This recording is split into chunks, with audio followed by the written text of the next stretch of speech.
Donald Trump taking off yet another state's primary ballot. Maine Secretary of State, a Democrat, declaring that Trump is ineligible to run for president because of the Constitution's insurrection clause. Fox 5's Chris Welch joins us now in studio. And Chris, this comes after a similar ruling in Colorado is currently being challenged in court. Yeah, that's right, Natasha. Teresa, 2 states now making moves to take the former president off the ballot. Other states have ruled Trump can remain on the ballot. Now, the conflicting opinions here only add to the urgency for the Supreme Court to take up this extremely divisive issue. Former President Donald Trump facing another roadblock in his attempt to win back the White House in 2024.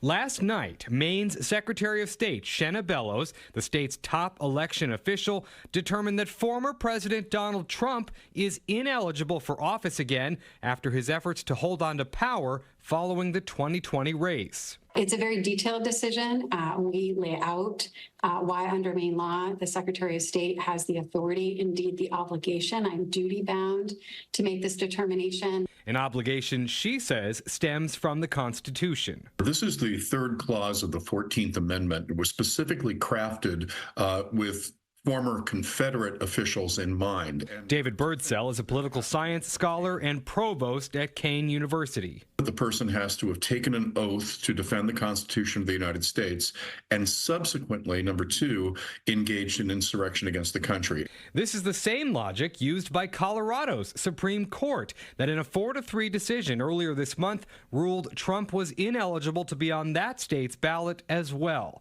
Both decisions are currently on hold pending appeals.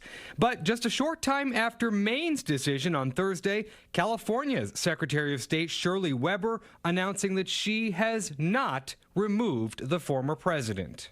Courts in 2 other states, Michigan and Minnesota, have also ruled that Trump can remain on the ballot. So it is ripe for the Supreme Court to review. There's a conflict among the states, and there's a very weighty issue here, obviously, for the country. But the court has never weighed in on this question of insurrection and a person's eligibility for office because of insurrection. So this is truly terra incognita.